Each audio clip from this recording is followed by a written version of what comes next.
Welcome back to the Running Wine Mom podcast. I'm your host, Samantha Cieslinski, aka the Running Wine Mom. Today's guest is someone whose work is revolutionizing how parents think about introducing salads to their babies. Lucie Thome is the founder of Bébè Foodie, a platform and mobile app designed to simplify your baby's food journey.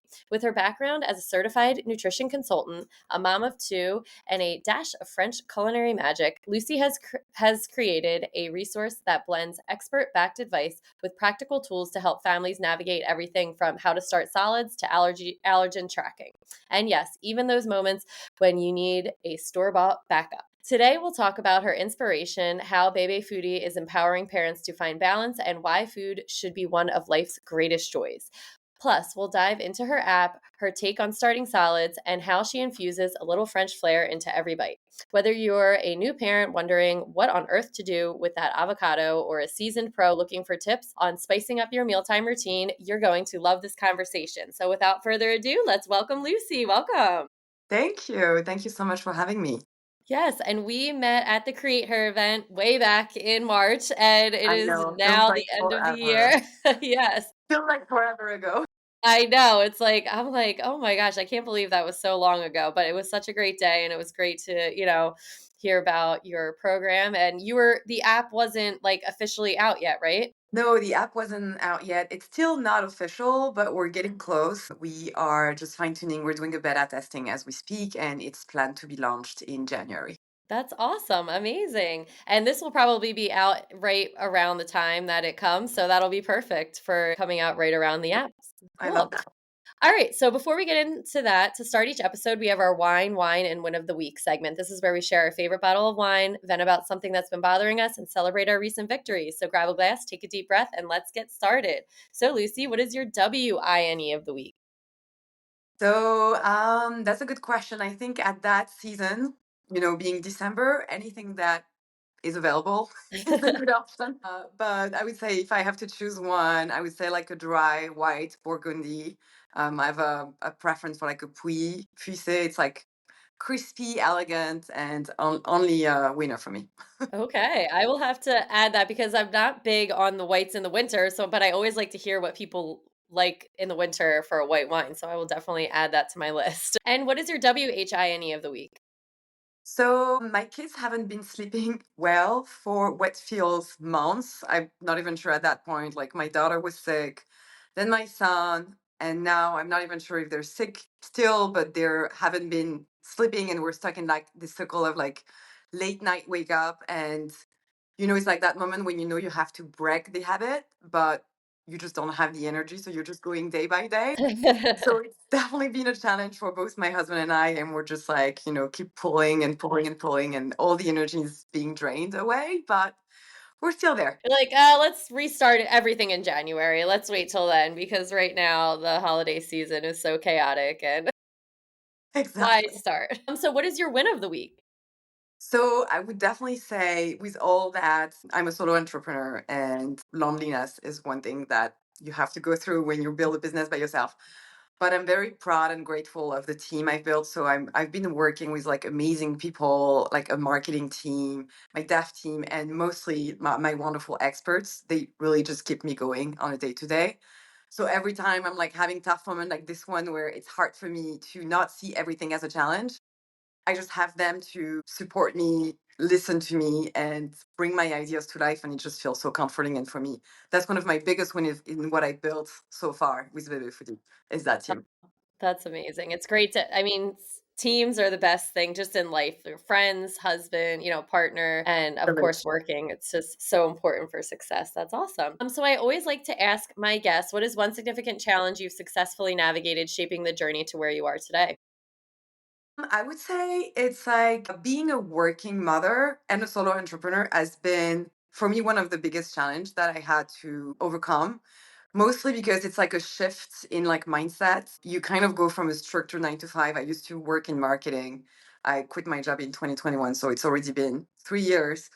But it's just that blend between the personal and the professional life that just doesn't, there's no limit anymore, and you have to learn how to be productive in this new reality. You have to completely reshape the way you work, and for me that mostly has been one of my biggest challenge as I built my business is understanding where are my strengths, where I am the most productive, how to make the difference, especially when you work from home and like build everything kind of from scratch with that new mindset. Definitely, yeah, the biggest challenge. Well, it seems like you're doing a great job, so that's awesome that you've hurdled that over. Amazing. The Running Wine Mom, we do start with a little fitness. So, what is your favorite way to stay active? Actually do Pilates every morning. I have an app. I love apps. I'm a Oh, yeah. millennial. Love it. That's why I'm building one. I just open my app every day and it really helped me stay structured and in my routine. And I do like anywhere from 15 to 40 minutes, depending of how much time I have. But it's a commitment that I keep for my own mental health to do that every day. And just being able to just have my phone, my mats, and any space where I can work out is honestly the best I can do right now. Sorry. You're fitting it in. That's the most important thing. I started Pilates Reform like 2 days a week in January, and I am like shocked at how, because you think like, oh, you have to lift really heavy or you have to go really hard. And like the toning that it's done to my body is It's the like, best. it's insane. I actually, this weekend, like I was holding my arm one certain way and like I'm like, oh my gosh, I've never ever in my entire life looked at my arm and been Yeah, like, I like honestly, the way that looks. I don't even want to do any other exercise. It's I can see like finally somewhat of abs now that I've Yeah. been doing Pilates. And after two kids, I Yeah. really thought they were gone forever. It's been rewarding for sure. That's awesome. So, how does maintaining your fitness routine contribute to your understanding of the relationship between mental health and physical fitness? I think it's mostly just routine. Routine keeps me grounded and I like to just like have that constant come back to exercise in my day before I start my work day. Like I wake up, I take care of my kids, I bring my son to school, then I exercise, then I start my day and it's non-negotiable. I don't take any phone calls before 9 a.m. because I need to squeeze that moment. And it's really how I kind of like maintain that relationship and stay sane on the long run. That's awesome. That's great. So, running my mom next, we do some parenthood. So, tell us about your family. So we are a family of four. So I'm raising my two kids with my husband. He's French and American. I was just French, but I'm recently also American. I Okay. became American a month ago, actually. Congrats. That's amazing.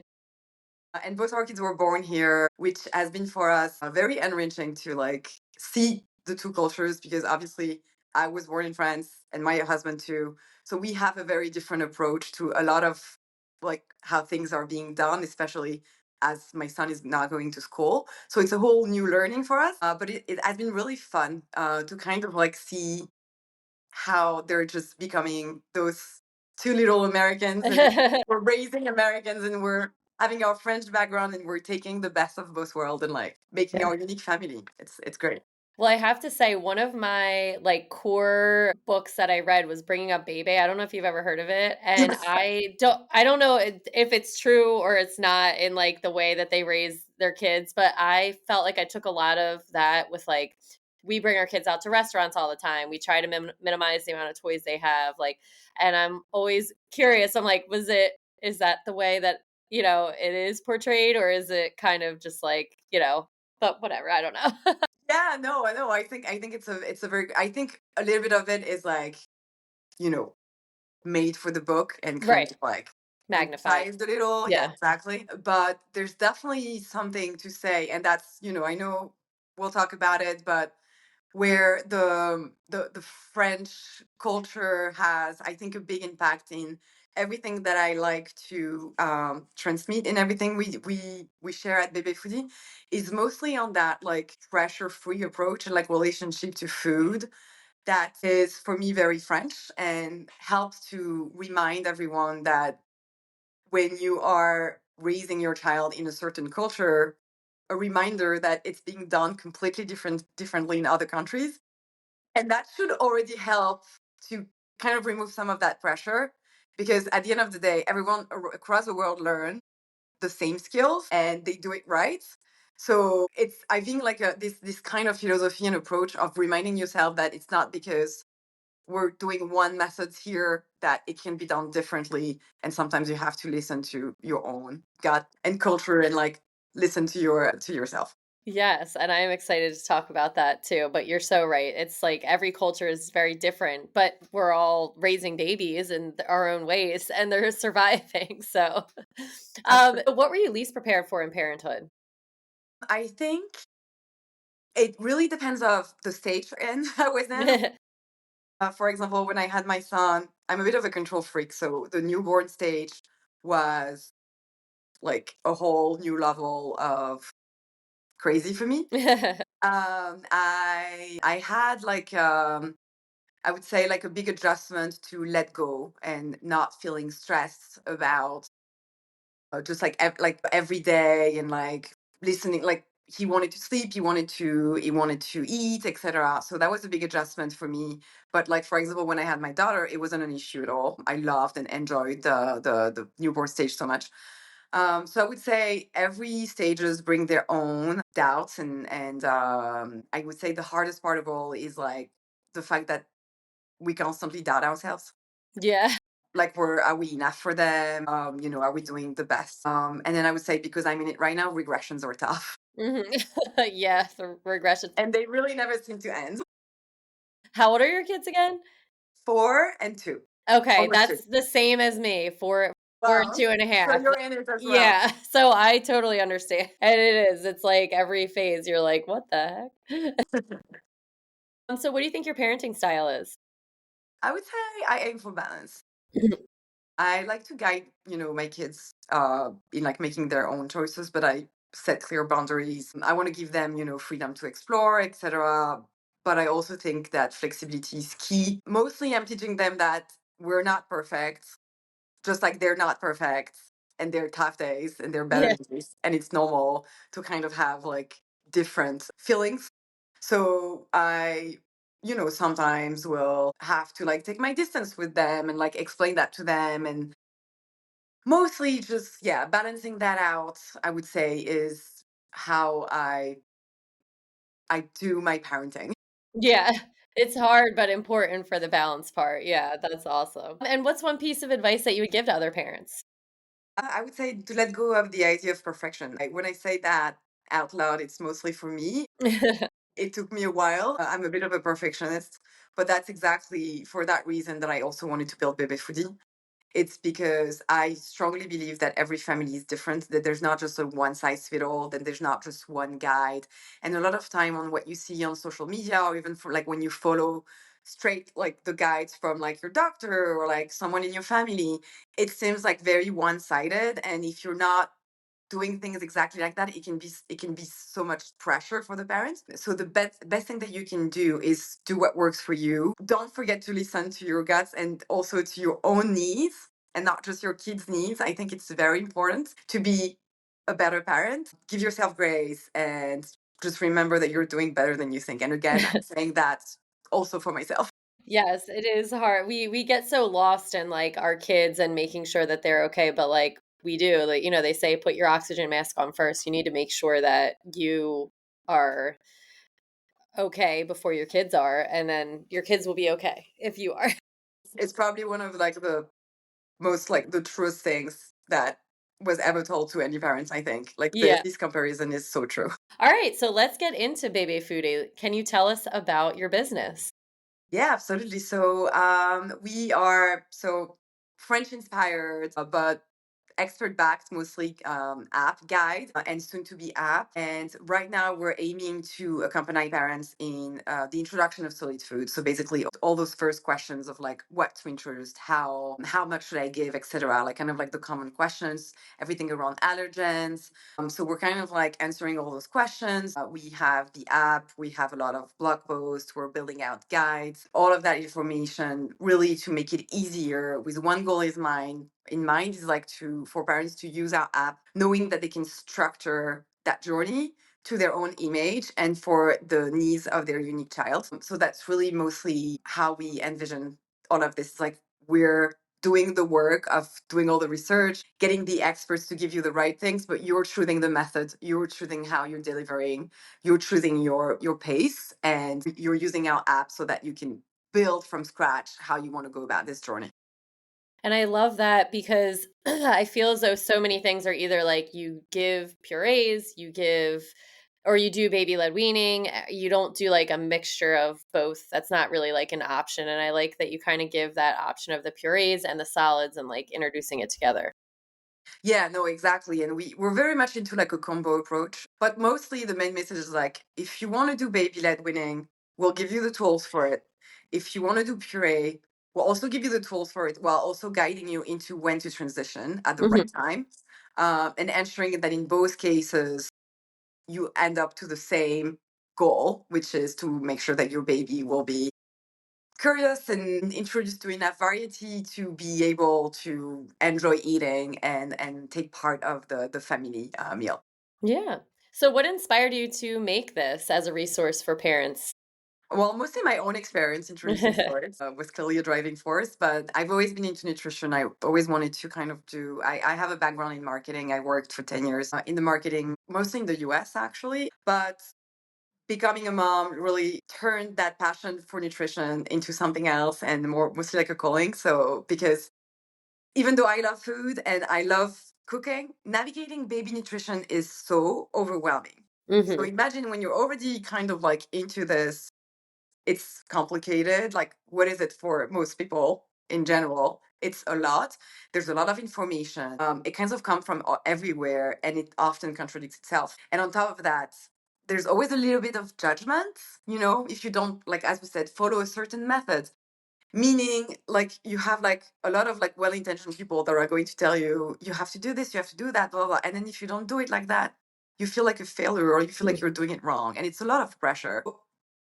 I would say like my main source of inspiration was having a resource where you don't have to like browse a million pages on the internet and find the correct information, everything into one place. And then also really pinpointing that pressure, ensuring that you kind of shape the experience to your image and to your kid's image.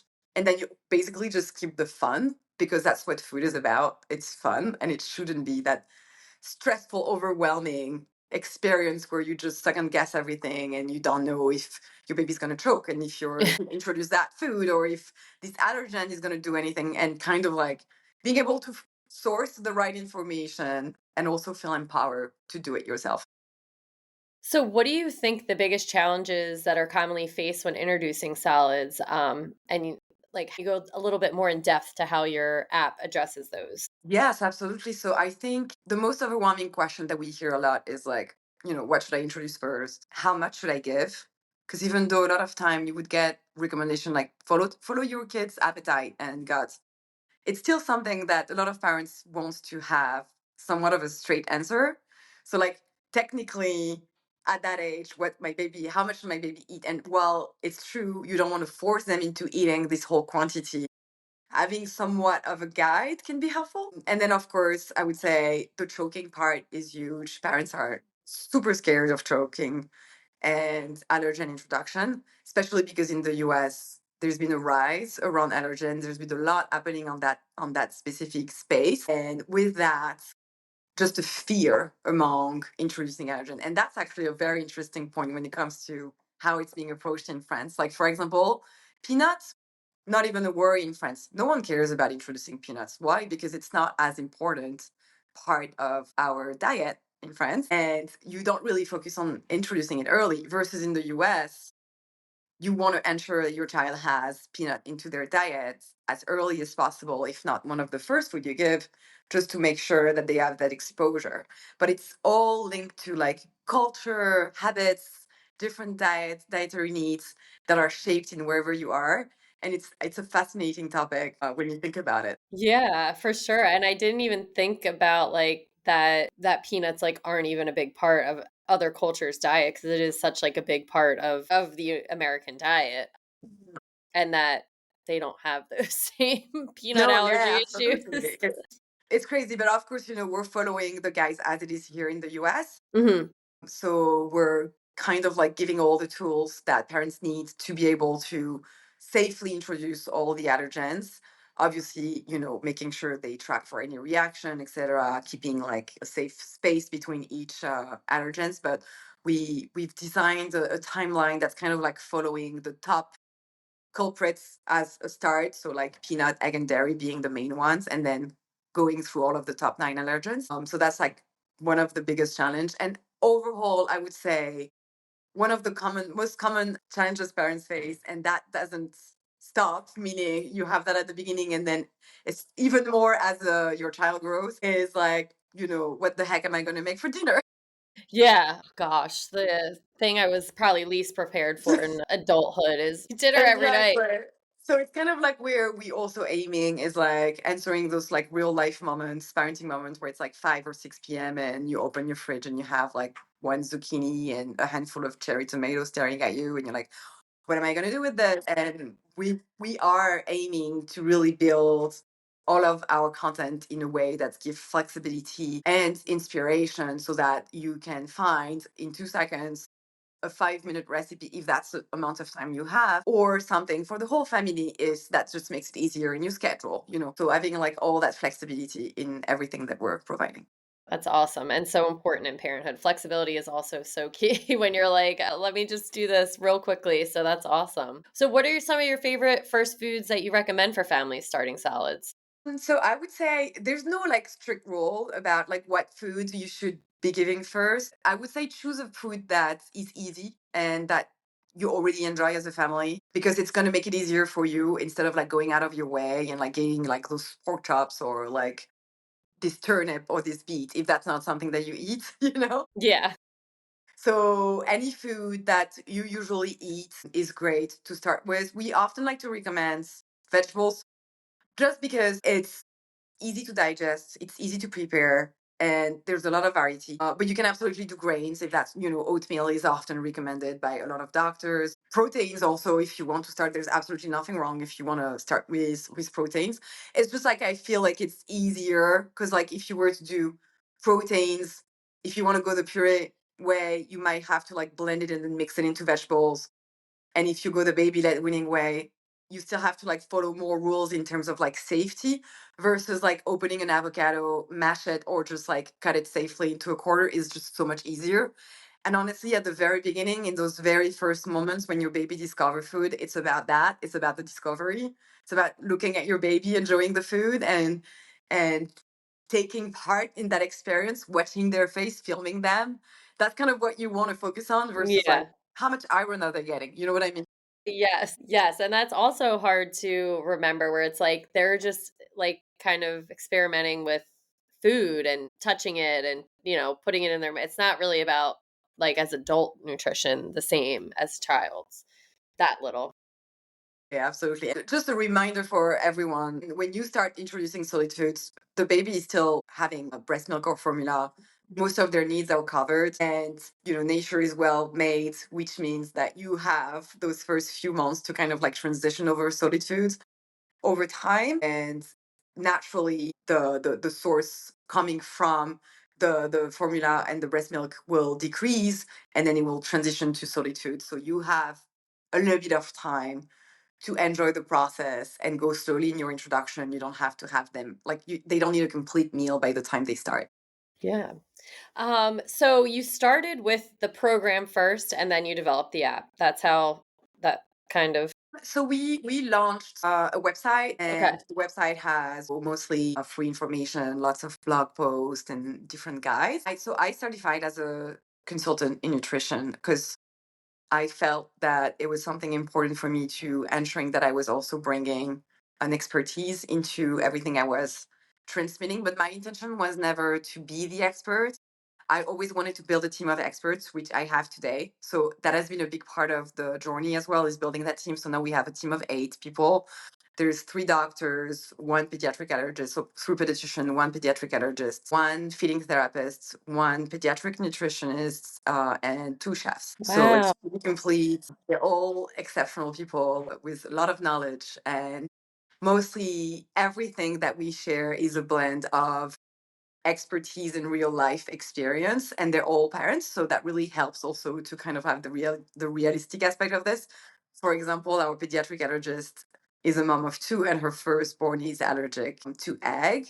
So when that happened, she told me she freaked out. It's like it was something that she had a hard time navigating, even though she navigates this with her patients all the time. And it's so interesting to have like this two-sided of an experience because that really helps the professional to empathize with parents and the experience they're going through and understanding why, they ask themselves so many questions because you are not being neutral when it comes to your own child. Yeah, and it is so important. I mean, I have friends with kids and friends without kids, and there's nothing wrong with not having kids, but my friends with kids get kid problems way more than my kids without, Absolutely. my Absolutely. friends without. It's and having those experts who all have children, that's super important because you're as you said, they have that like if it were my kid, this is what I would do and that drive and Absolutely, yeah.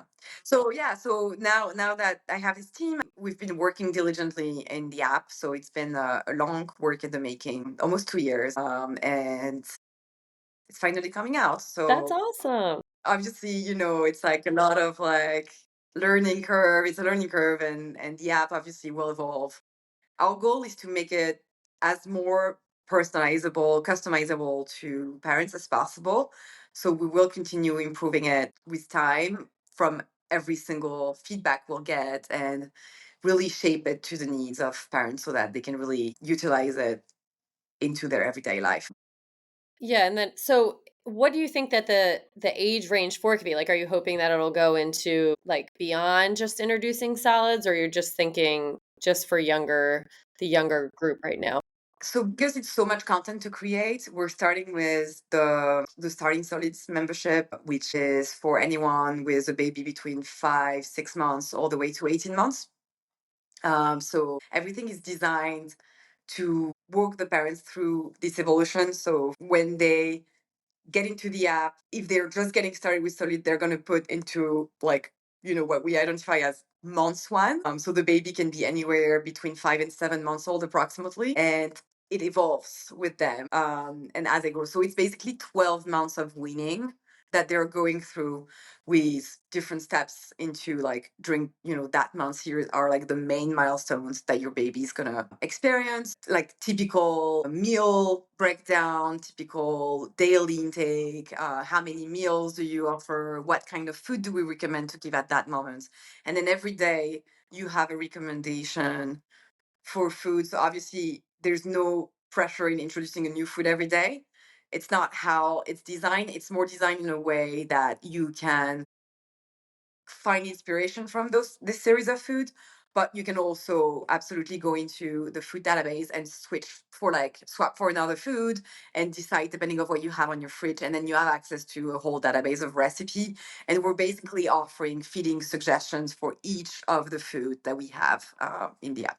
That's so amazing, and it's gonna be so helpful for so many parents. So, I mean, you've mentioned a lot of different things that are on it. What do you think the biggest thing that is gonna make this app stand out among other baby nutrition tools? I would say we have a very holistic and flexible approach, which for me really stands out from the rest. Again, we're emphasizing a lot on customization. Right now, we have a certain amount of feature that can allow you. So it kind of works the same way diet app would work, meaning you get in and you answer a few questions that is going to like kind of like tailor so like the experience. How old is your baby? Did you start solid food? If yes, when? What kind of methods are you looking to do? Does your baby already have known allergies? Is there any dietary preferences in your family? All of that is going to help and kind of shape the experience. And then once you get into what we call the baby weaning journey or the dashboard, then you are being sent into where your baby is supposed to be in their solid journey. So let's say you already started for 2 months, you'll be already into a different sets of suggestions that matches your baby's development stage, and then after that it's also about like the allergen journey introduction, etc. And I would say that's mostly the biggest part is kind of going away from the general advice and making it your own so that you can be any level of cook or any level of involvement in making the food, and you can find whatever inspires you. Another important aspect is like we don't necessarily believe with our expert that everything should be made at home. So we have also like features in the app, like when you navigate a food, there's like a section for, convenience tip. So for example, you never cooked beet before, but you kind of want to try it. Good news, you can buy beet, like under like this sealed plastic bag that are already cooked that literally you just have to open and cut. Or this exists frozen, or this is actually pretty a renowned ingredient in baby food and we recommend this brand or this, type of food. So we kind of like also making that selection for parents so that if they don't necessarily want to cook, then they can also have an option available. And the goal is to really provide that information. Again, no judgments in any direction you want to take. You want to do homemade, you want to do pre-made, you want to do baby led weaning, you want to do puree for a certain time. We're just guiding you into the right direction with the right recommendation. And really what you're doing is giving parents confidence because that's really what a new parent, your confidence is like so shot, I feel, because you don't know who to listen to or what to do. And this gives you like the comfort of what you already have, it seems like, and based on whatever level cook you are. Absolutely. So that's really important. That's amazing. I I often like to, if you follow me on Instagram, I like to show my real life too. Like I rely on frozen peas and carrots and beans, most broccoli is wildly. It's like some of the top vegetables my kids have because it's so convenient. And Yeah. honestly, you can make so many things with this. Like, just like boiled some broccoli, smash them, mix them with a little bit of pasta and a little bit of cream, and that's it. You have like a perfect meal. Yeah. That's so So simple. easy. It's like it's that flexibility and reassuring parents about what they're doing is key, absolutely. And like the conveniency is key in That's everything that awesome. we communicate. And so I love that you have the dash of French flair in, whole motto for the app. So can you tell everyone what does that mean? So it's again, it's not about saying French do it better because it's absolutely not the message. Again, I myself I'm French, newly American, so I can say French and American. Yes, French American. And I'm raising my two kids here, and it's mind blowing to see those experiences. And I just think it's like worth sharing that bicultural approach and multicultural approach. So it's mostly about bringing a laid back, guilt free approach to baby nutrition. And also in France, meals are about enjoyment, not stress. So I kind of want to encourage parents to create that positive experience around food and embrace flexibility. And when I say that, I'm not saying like, for example, like your baby should eat with you every day because that's how we do it in France, because that's not even true. It's exactly the opposite, actually, saying like, you can do both. You have to like trust how you want to approach baby feeding. For example, when it comes to sharing a meal with your baby, maybe it's not something for you during the week because after a busy work day, you might just want to have your baby in bed. They ate, they're fed, they go to bed, and then you just enjoy a nice meal with your partner and a glass of wine, and it's what you want to do. There's different moments, like maybe it's breakfast that you can share with your baby. Maybe it's like a meal out on the weekend. You have the power to be flexible that way. And the last thing you want is being like, I have to share a meal with my baby every day. Like, and another example would be, for example, in France, we give baby bottles to kids until they're probably 3 years old. Wow. Whether it's like toddler formula or breast milk or whole milk, it's really hard. Like, I don't think I've known, none of my French friends have stopped giving a baby bottle at 12 months. And for us, it's like the baby turns 1, all right, tomorrow or today, Exactly. like And you're done. I was like, I was how so what? surprised How when am I I supposed to did do that? events. Exactly. When I did events and I met parents, one of the top questions was like, how do you wean your baby out of the bottle when they turn 12 months? And I was like, but you don't have to. Yeah. It was my thought. And then I researched a bit and I asked my experts, obviously they're doctors here in the US. And while there's no right or wrong, I would say, in like whatever is being told in France and whatever is being told here, I think it's all about perspective and kind of listening to your guts. For us, making sure that my kid had a bottle before going to bed, before brushing his teeth, just to make sure every dentist listening. it was comfort for all of us because he had his dinner. He was ending the day with a bottle on the sofa. We were just like cuddling, reading a book. It was a quiet time. It was a peace of mind. And I didn't see the problem of continuing doing this until it was two. Yeah. And now we stopped. On occasion, when he's sick, he asks me eats for, and I still give it to him because I feel like that's a baby. Do you see a lot of French adults walking around with baby bottles because they never learned how to wean out of it? No. So I think your child, whatever you decide, your child will turn out fine. Yeah. I think that's where I know I would get caught up where it's like, "Oh my gosh, if they don't stop this, then I'm gonna ruin them when they're, an adult." And it's like, if you just step back and think, but there's so much anxiety that comes into Absolutely. this new, thing that you've never been taught, and you're like, "Oh, well, this is what my doctor said." But then hearing, so many other cultures do so many things differently than, the United States does. And it's nice to hear when you're like, "Okay, there are other people that are doing it, and just because right here we're not, doesn't mean that it's wrong."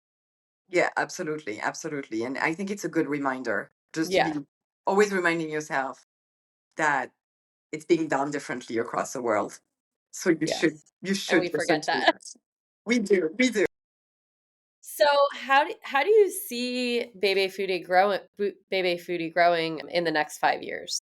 I think, so you mentioned also where we are right now. So we designed this app for those first 12 months of winning journey, but the idea is to continue growing with the parents and their babies. So we're going to develop next a toddler membership, toddler years, and then That's even awesome. 4 years. The idea is really to grow and be more of like become really a platform, a reference for all of the food journey, Yeah. raising your kids with a simple mindset, a flexible mindset, and accompanying parents in that journey. So, really using Bébé Foodie as their go to resource whenever they lack inspiration, need to check in information, or just want to be reassured about something. Yeah, that's amazing. So, if you could leave parents with one piece of advice about baby nutrition, what do you think that it would be? Don't let the pressure of doing things perfectly take away from just the joy of feeding your baby. Trust yourself, be flexible, enjoy the process. It's really a beautiful journey. Don't lose yourself in the process, is my number one advice. Always remember that you're also human, that you can do everything perfectly, and that it's absolutely fine to be different type of parents into one. It's not because you decided that you absolutely want to do baby led winning that if you mix a combo here and there because it just makes your life easier and makes you better for it, just go for it. It's totally fine. At the end of the day, what you need to teach your child is a healthy relationship with food. And if you're lucky enough to love food yourself, that's what you want to teach, that joy of eating. And that's it. That's all you need to teach. I love that. I think, I can take that advice as well with food is such a it is something that I personally love so much. And we growing up, you have good relationships and bad relationships with it, but hoping to build your kids' relationship in a positive way is so important. Absolutely. Well, we covered so much today. Is there anything that maybe we didn't cover that We did a lot. I would say make sure to follow us on Instagram. You did mention that this podcast would be released in January. Yes. But in the event that the app is not launched yet, you can absolutely join our waitlist to be added to our newsletter to be aware and get a priority access for the launch and special offers. And yeah, definitely follow us in our journey and would be extremely happy to count you as one of the parents of our community. Yay, awesome. All right, so that's going to bring us to the end of another episode of The Running Wine Mom. I hope you found this conversation with Lucie as helpful as I did. Whether you're just starting your baby's food journey or you're looking for ways to bring more joy and balance to family mealtimes, Bébé Foodie is a fantastic resource. Remember, introducing solids isn't just about feeding, it's about creating moments of connection and joy. With tools like Lucie's app and a sprinkle of that French flair, it's possible to make this phase both fun and fulfilling. And as always, if you enjoyed this episode, please consider subscribing, leaving a review, and sharing it. You can also follow me on Instagram at the running wine mom _ And Lucie, can you remind the listeners where to follow you? They can follow me at Bébé Foodie _ and they can also find us at bebe.foodie.com. Perfect. And I will link all of that. Thank you, Lucie. This was amazing. Sorry, bebe-foodie.com. Okay, perfect. I will link it all in there. Thank you. Yes. All right. Thank you so much for joining me today. Remember, you are strong, you are capable, and you are all amazing. Until next time, keep running, keep sipping, and keep embracing the joy of motherhood. Cheers. And I will be back next Tuesday.